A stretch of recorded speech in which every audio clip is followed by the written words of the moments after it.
Hey guys, welcome back to this channel. In this video, I'll be showing you guys how you can create these stretched ears on Dress to Impress. So you are just going to go to settings first and you are going to enable the default ears.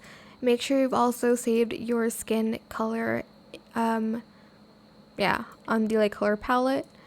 Then you're going to get these ears here, like these earrings, sorry. Color it the same as your skin color and make sure you've colored it matte. It already looks like you have stretched ears already, but if you want to, you can add these on. Make sure the first color is this and it's also matte. You can color this to whatever you want, or you can make it another earring color, I guess, if you'd like to.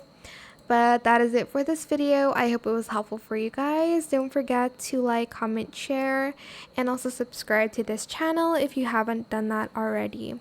If you have any more questions about this video, just leave it in the comment section down below. I will try my best to answer them all for you guys.